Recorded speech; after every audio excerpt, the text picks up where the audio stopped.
Salah seorang nabi-nabi terdahulu, ada yang orang datang ke rumahnya minta makan saat itu, kemudian oleh nabi tersebut ditawarkan, ini bukan Nabi Muhammad SAW, nabi-nabi terdahulu, ditawarkan dulu, masuklah kamu ya agamanya Allah Ta'ala, kamu percaya sama Allah Ta'ala, nanti kamu saya beri makan. Kalau tidak, saya tidak akan kasih kamu makan.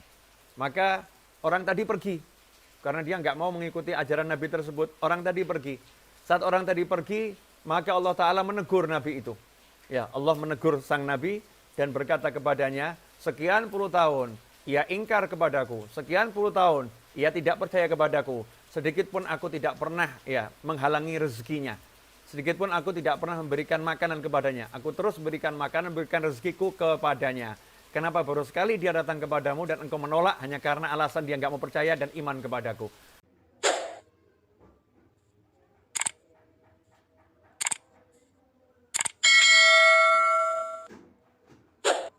Bismillahirrahmanirrahim. Alhamdulillahirabbil alamin. Allahumma shalli wa sallim ala sayidina Muhammadin miftahi babi rahmatillah adada ma fi ilmillah salatan wa salaman daimaini bidawami mulkillah wa ala alihi wa sahbihi. Assalamualaikum warahmatullahi wabarakatuh. Pemirsa, teman-teman dimanapun Anda berada, alhamdulillah pada kesempatan kali ini kita diizinkan untuk bertemu di dunia maya. Ya, bertemu di dunia maya. Insya Allah pertemuan kita ini terus berlanjut sampai nanti bertemu dengan di dunia yang paling nyata, yaitu di jannahnya Allah Subhanahu wa Ta'ala. Karena sebetulnya kehidupan dunia ini fata morgana. Ya, kehidupan dunia ini adalah banyak tipu daya fata morgana. Yang nyata itu hanya nanti di surganya Allah Subhanahu wa Ta'ala. Mudah-mudahan setelah panjang umur fi taatillah seha wal afiyah, diberi segala kemudahan dalam taat, kita nanti masuk surganya Allah Subhanahu wa Ta'ala. Pada kesempatan kali ini tema yang diangkat oleh teman-teman adalah gimana caranya agar disayang oleh Allah Subhanahu wa Ta'ala, agar kita disayang Allah. Sederhana, sebetulnya kalau kita buka Al-Quran, ayat yang pertama kali dan ayat itu kita baca tiap hari di dalam sholat dan dianjurkan kita untuk mengamalkan ayat tersebut setiap kali melakukan perbuatan yang baik, perbuatan yang kita dianjurkan oleh Allah Subhanahu wa Ta'ala, yaitu basmalah, bismillahirrahmanirrahim. Di dalam ayat itu sebetulnya sudah terkandung cara agar kita disayang Allah. Sudah lengkap, yaitu memulai segala sesuatu dengan nama Allah Ar-Rahman Ar-Rahim. Nama Allah yang Maha Pengasih dan nama Allah yang Maha Pengasih. Kalau bahasa Indonesia sering kita terjemahkan Maha Pengasih lagi Maha Penyayang, sementara asal katanya sama, Rahmah. Asal katanya sama, yaitu Rahmah. Dengan nama Allah yang Ar-Rahman dan nama Allah Ar-Rahim.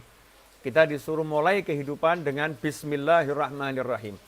Karena itu kalau kita pengen disayang oleh Allah Subhanahu wa Ta'ala, kita harus kenal asma Allah Ar-Rahman dan Ar-Rahim dan menerapkannya dalam kehidupan sehari-hari. Kalau kita pelajari tafsir, maka Ar-Rahman itu berbeda dengan Ar-Rahim. Ya, Ar-Rahman berbeda dengan Ar-Rahim. Menariknya, di dalam suratul Fatihah, di ayat yang pertama, Bismillahirrahmanirrahim, Allah Ta'ala memperkenalkan dirinya sebagai Ar-Rahman dan Ar-Rahim. Semua umat Islam diminta oleh Allah Ta'ala untuk paham kalau Allah Ar-Rahman dan Ar-Rahim. Artinya Ar-Rahman, Allah Maha menyayangi seluruh makhluknya. Baik yang percaya sama Allah maupun yang nggak percaya sama Allah. Yang ingkar maupun yang yakin. Ya, yang muslim maupun yang non-muslim. Semua mendapatkan jatah kasih sayang Allah dari nama Allah Ar-Rahman. Allah nggak pandang bulu siapapun, Ar-Rahman. Allah Ta'ala dengan namanya itu menyayang seluruh makhluknya. Ya, menyayang seluruh makhluknya. Kemudian Ar-Rahim adalah Allah yang Maha menyayangi khusus kepada hamba-hambanya yang beriman. Hamba-hambanya yang percaya pada Allah Subhanahu wa Ta'ala. Hamba-hambanya yang mengikuti ajaran Allah Ta'ala yang Allah sampaikan lewat Nabi Muhammad sallallahu alaihi wasallam.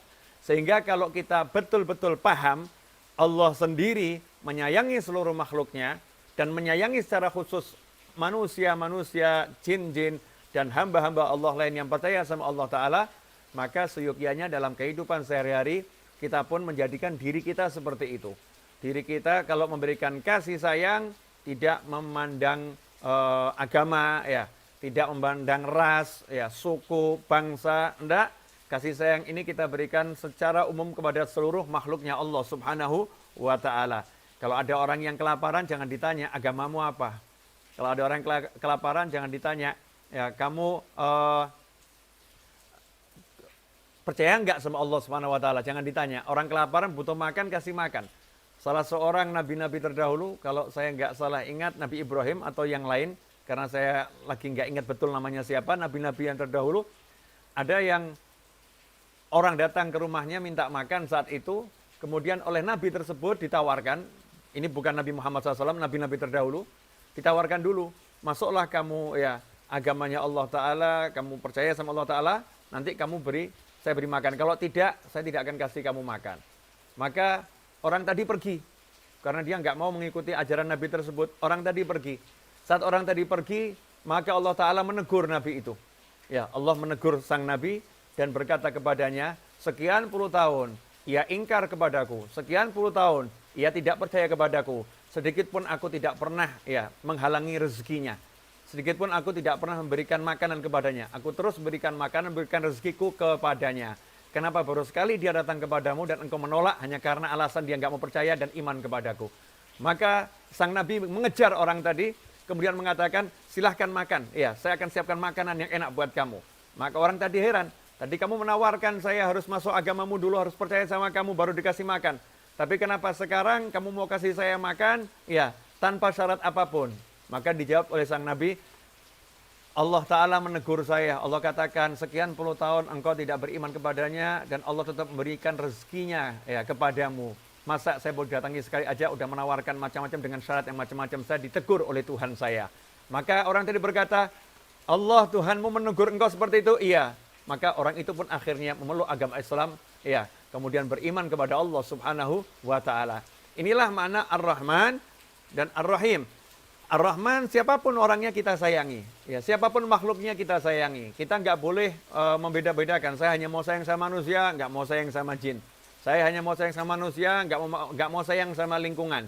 Saya hanya mau sayang sama manusia, nggak mau sayang sama hewan. Itu tidak dibenarkan di dalam Islam. Siapapun makhluk Allah Subhanahu wa Ta'ala hendaknya mendapatkan jatah kasih sayang dalam global, ya, kasih sayang global, nggak dimusuhin, ya. Kalau memang dia butuh bantuan ya dibantu, selama itu tidak melanggar aturannya Allah Subhanahu wa Ta'ala. Nah, kalau ini kita terapkan dalam kehidupan sehari-hari, kita sebagai muslim menyayangi semuanya, otomatis kita mendapatkan sayangnya Allah Subhanahu wa Ta'ala. Disabdakan oleh Nabi Muhammad sallallahu alaihi wasallam, Rasulullah bersabda, man la yarham la yurham. Siapa yang tidak menyayangi tidak akan disayangi. Siapa enggak menyayangi tidak akan disayangi. Makanya di bulan suci Ramadan, orang yang tidak punya rasa kasih sayang, yang punya rasa kebencian kepada muslim yang lain, punya rasa kebencian pada muslim yang lain, oleh Allah Ta'ala tidak diterima. Ya, ibadahnya enggak diterima. Tidak dapat Lailatul Qadar, diblokir pahalanya. Karena hatinya masih punya kebencian kepada muslim yang lain. Karena itu udah menjadi syarat mutlak untuk mendapatkan rahmah. Yang mana rahmat itu syarat untuk masuk surganya Allah Subhanahu wa Ta'ala. Tiada seorang pun masuk surga dengan amalnya, semua masuk surga dengan rahmatnya Allah Subhanahu wa Ta'ala. Rahmat ini, kasih sayang ini hanya akan didapatkan oleh orang-orang yang punya jiwa kasih sayang. Qala Rasulullah SAW, Ar-Rahimuna yarhamuhumur Rahman. Atau kama qala SAW. Rasulullah SAW bersabda, Ar-Rahimuna, orang-orang yang menyayangi, mereka itu disayangi oleh Allah yang Maha Penyayang. Oleh karena itu, ikhwani rahimakumullah, mari kita saling menyayangi satu dengan yang lain. Ya, saling menyayangi, saling mengasihi. Terapkan dalam kehidupan sehari, apalagi di masa yang seperti ini, kita harus lebih punya empati, ya, kepada sesama kita, punya empati. Kita doakan yang sakit agar segera diangkat penyakitnya, diberi kesembuhan oleh Allah Subhanahu wa Ta'ala. Karena itu kalau kita lihat amalan Islam ini yang berhubungan dengan makhluk lain, pahalanya sangat besar. Contoh, amalan yang sederhana, ya. Sebetulnya kalau dihitung-hitung nggak masuk akal. Dihitung-hitung, ya, nggak masuk akal. Ada orang puasa 1 hari. Dari pagi, dari mulai subuh sampai maghrib. Kemudian kita datang ketemu sama orang tersebut, Saat orang itu mau berbuka, kita kasih dia minum teh panas. Kita kasih minum teh panas yang manis. Orang itu suka. Seteguk itu masuk membatalkan puasanya di kala maghrib, maka pahala puasa orang tadi dia dapat dan Allah berikan pahala yang sama untuk orang yang memberikan minum. Dengan memberikan minum saja, kenapa sama Allah Ta'ala dikasih pahala puasa 1 hari penuh diberikan kepada orang yang mau ngasih minum atau ngasih makan untuk menjadi pembatal santap berbuka seseorang? Jawabannya adalah karena itu muncul dari kasih sayang. Ya, muncul membantu orang lain, menyelamatkan orang lain. Karena itu ikhwani rahimakumullah, tidak ada amal yang lebih utama menurut Nabi Muhammad SAW bagi seorang mukmin seperti idkhalus surur, menyenangkan hati mukmin yang lain. Menyenangkan hati mukmin yang lain. Siapa yang mampu menyenangkan hati mukmin yang lain, maka dia akan mendapatkan nilai amal yang paling tinggi. Karena itu kalau kita lihat saat Nabi Muhammad sallallahu alaihi wasallam pulang dari Gua Hira setelah mendapatkan wahyu yang pertama, Rasulullah SAW saat itu lagi dalam keadaan yang butuh dukungan. Ya, butuh dukungan karena barusan bertemu dengan malaikat Jibril alaihissalam. Nabi Muhammad SAW bahkan tidak tahu saat itu secara ilmu zahir, menurut data-data yang ada, Rasul nggak tahu siapa yang ditemui. Malaikatnya bahkan nggak ngaku, saya malaikat, enggak. Meluk Nabi Muhammad SAW dan nggak pernah ngasih tahu, saya malaikat Jibril. Bayangkan, seseorang yang kemudian tiba-tiba dipeluk oleh makhluk, ya, yang punya 600 sayap, dipeluk oleh makhluk yang badannya keker, yang besar, ya, makhluk yang nggak dikenal, tiba-tiba memeluk dan tidak ngasih keterangan, tiba-tiba pergi makhluk tersebut. Maka Nabi Muhammad SAW pulang ke rumahnya, bertemu istrinya tercinta, istri yang paling dicintai, istri yang mendapatkan salam langsung dari Allah Subhanahu Wa Taala, Sayyidah Khadijah radhiyallahu taala anha. Saat itulah Nabi Muhammad SAW menyatakan, zammiluni, zammiluni, selimuti aku, selimuti aku. Minta diselimuti. Maka Sayyidatuna Khadijah radhiyallahu taala anha paham, tidak sekedar memberikan selimut ke tubuh Nabi Muhammad SAW, tapi Sayyidatuna Khadijah radhiyallahu anha seorang istri yang solihah, segera menyelimuti hati Nabi Muhammad sallallahu alaihi wasallam, menyelimuti dengan kata-kata yang indah, dengan kalimat-kalimat yang penuh cinta, dengan kalimat-kalimat yang lembut. Sayyidatuna Khadijah mengatakan, jangan khawatir, Tuhanmu Allah Ta'ala tidak akan pernah mencelakakanmu selama-lamanya, tidak akan merendahkanmu selama-lamanya, karena engkau adalah orang yang suka memberi makan orang yang kelaparan. Kamu adalah orang yang suka memberi pakaian mereka yang tidak punya pakaian.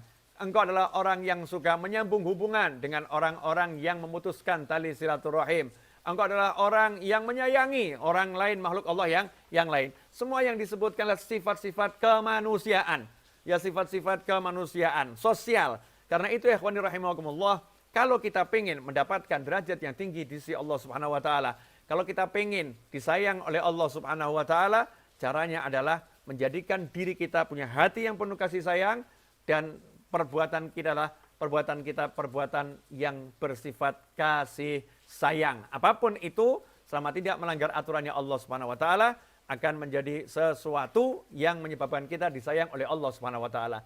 Karena itu kalau kita habis subuh, misalnya kita membaca doa astaghfirullah lil mu'minin wal mu'minat 27 kali setelah sholat subuh, astaghfirullah lil mu'minin wal mu'minat 27 kali, memintakan ampun mukminin wal mukminat yang telah meninggal dunia, yang masih hidup maupun yang akan datang, astaghfirullah lil mu'minin wal mukminat 27 kali, maka kita diberi ampunan oleh Allah Ta'ala sebanyak jumlah mukminin mukminat yang ada di jagat raya. Kenapa seperti itu? Karena doa ini muncul karena kita menyayangi mukmin yang lain, ya, karena kita menyayangi muslim yang lain. Ikhwani rahimakumullah.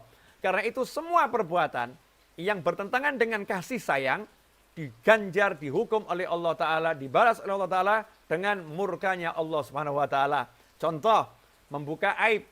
Orang yang suka membuka aib orang lain. Apa sabda Nabi Muhammad SAW? Siapa yang suka membongkar aib orang, maka aibnya akan dibongkar oleh Allah Subhanahu wa Ta'ala di dunia dan di akhirat.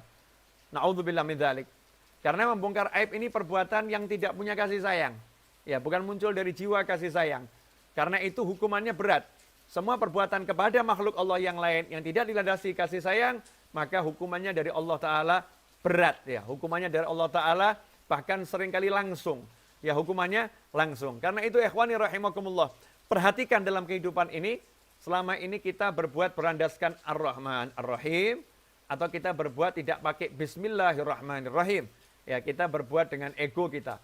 ya berbuat dengan nafsu kita, ya berbuat dengan amarah kita, tidak dilandasi dengan bismillahirrahmanirrahim. Kalau kita lihat Islam, sampai-sampai urusan melakukan sesuatu yang halal, menyembelih hewan kurban. Ya, ini sesuatu yang disunahkan, menyembelih hewan kurban. Itu pun harus dilakukan dengan cara yang penuh kasih sayang. Tidak boleh menyembelih hewan itu di hadapan hewan-hewan yang lain. Nggak boleh, karena Allah mengajarkan jangan biarkan hewan-hewan itu melihat temannya lagi disembelih. Sampai sejauh itu Islam mengajarkan.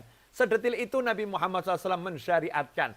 Bahkan pisau yang digunakan untuk menyembelih hendaknya diasah setajam mungkin. Sehingga hewan sembelihan tadi tidak merasakan. Ya, proses itu lama. Cepat prosesnya, tidak terasa. Kemudian juga ketika menyembelih hewan sembelihan tadi pun tidak disunahkan mengucapkan bismillahirrahmanirrahim. Tetapi disunahkan mengucapkan bismillah dengan nama Allah. Tanpa menyebutkan ar-Rahman dan ar-Rahim. Karena perbuatan yang sedang dilakukan adalah perbuatan mengambil nyawa binatang meskipun disyariatkan oleh Allah Subhanahu wa taala. Bahkan dalam ajaran Nabi Muhammad sallallahu alaihi wasallam kita lihat Rasulullah SAW melarang sahabat umatnya yang duduk di atas kendaraan hewan tunggangan, duduk di atas hewan tunggangan kemudian tidak melakukan perjalanan, hewannya parkir, orangnya duduk di atas ngobrol. Nabi Muhammad SAW melarang perbuatan tersebut. Jangan jadikan hewan tungganganmu seperti kursi yang kamu dudukin. Kalau memang tidak melakukan perjalanan, posisinya diam berhenti, turun dari kendaraan, tambatkan hewanmu, silahkan lanjutkan percakapan. Sedetil itu yang diajarkan oleh Nabi Muhammad SAW. Ikhwani rahimakumullah. Karena itu kalau kita simak kisah Nabi Musa alaihissalam, Nabi Musa alaihissalam ketika dalam keadaan kelaparan yang luar biasa, lari dari kejaran Fir'aun, ya sampai ke tempatnya Nabi Syu'aib, kemudian melihat dua wanita yang saat itu membutuhkan air untuk hewan ternaknya, tapi wanita tersebut tidak diberi kesempatan untuk mengambil air, karena mata airnya ditutup dengan batu yang besar, maka saat itu Nabi Musa yang kelaparan, gak makan berhari-hari kecuali rerumputan dan dedaunan, Nabi Musa alaihissalam muncul kasih sayangnya, kemudian membantu dua wanita tersebut. Setelah itu wanita tersebut pergi pulang ke rumahnya. Nabi Musa di bawah pohon mengatakan, ya Allah, aku sangat butuh terhadap kebaikanmu karena kelaparan tidak mendapatkan makanan. Gak lama kemudian Nabi Musa alaihissalam diundang makan oleh Nabi Syu'aib, ayah dari dua wanita tersebut. Singkat cerita, akhirnya Nabi Musa alaihissalam mendapatkan mertua karena salah satu dari wanita itu akhirnya dinikah oleh Nabi Muhammad SAW dan mertuanya pun menjadi gurunya. Nabi Musa berguru kepada Nabi Syu'aib alaihissalam dan setelah itu melakukan perjalanan bersama istrinya kembali ke Mesir setelah 8 tahun atau 10 tahun. Di tengah jalan diangkat menjadi Rasulnya Allah Subhanahu wa ta'ala. Rentetan peristiwa ini mendapatkan istri karena berbuat baik, kemudian mendapatkan guru karena dinilai punya kebaikan, diberi oleh Allah Ta'ala guru seorang Nabi. Semua rentetan ini bukan sesuatu yang sia-sia. Artinya suatu kebaikan akan menimbulkan kebaikan-kebaikan yang lain. Suatu kasih sayang akan menimbulkan kasih sayang yang lain. Karena itu kalau kita pengen disayang oleh Allah Subhanahu wa ta'ala, tidak ada kata lain kecuali kita punya jiwa kasih sayang kepada semuanya. Nah, kemudian ada yang khusus. Yang khusus siapa? Orang tua kita. Orang tua kita. Kemudian siapa? Kerabat. Kerabat. Karena itu orang yang nggak sayang sama orang tuanya, ibadahnya seperti apapun nggak diterima oleh Allah Subhanahu wa ta'ala. Karena tergolong anak yang durhaka. Ridullah fi ridul walidain, wa sukhtullah fi sukhtil walidain. Ridho Allah bergantung ridho orang tua, murkanya Allah juga bergantung murkanya orang tua. Kemudian yang kedua, kerabat. Maka siapa yang memutuskan tali silaturahim, Allah pun tidak menerima ibadah puasanya. Pahalanya diblokir oleh Allah Subhanahu wa ta'ala. Ya Allah pun memutuskan hubungan dengannya. Siapa memutuskan tali silaturahim, Allah putuskan hubungan dengannya. Ini semua menunjukkan bahwasannya menyambung hubungan dengan kerabat terdekat adalah cara untuk mendapatkan kasih sayangnya Allah Subhanahu wa ta'ala, dan sebaliknya memutuskan hubungan dengan kerabat terdekat, bahkan naudzubillah min dzalik, kalau sampai melukai hati orang tua, membuat marah orang tua, maka Allah pun akan murka kepada manusia tersebut. Ikhwani rahimakumullah, kendati sekitar 25 menit saya berbicara, mudah-mudahan yang 25 menit ini berkah dan manfaat. Insyaallah yang 25 menit ini bisa menjadi inspirasi untuk yang berbicara dan yang mendengarkan, ya, dan bisa diamalkan dalam kehidupan sehari-hari. Ingat, bismillahirrahmanirrahim, Allah ar-Rahman, Allah ar-Rahim, Artinya yang muslim maupun yang non-muslim semua disayang oleh Allah Subhanahu wa taala. Tentunya batasan kasih sayang diatur oleh syariatnya Allah Subhanahu wa taala. Kita pelajari batasan-batasan tersebut dan kita amalkan dalam kehidupan sehari-hari, maka kita mendapatkan kasih sayangnya Allah Subhanahu wa taala. Semoga kita mendapatkan Lailatul Qadar, diterima puasa kita, diterima semua ibadah kita, dan segera yang saat ini sedang dialami oleh seluruh umat manusia diangkat oleh Allah Ta'ala, diganti dengan kebaikan dan kebaikan dan kebaikan. Hakadha wa sallallahu alaihi wasallam Muhammadin wa alihi wasallam walhamdulillahi rabbil alamin wa afa minkum. Wassalamualaikum warahmatullahi wabarakatuh.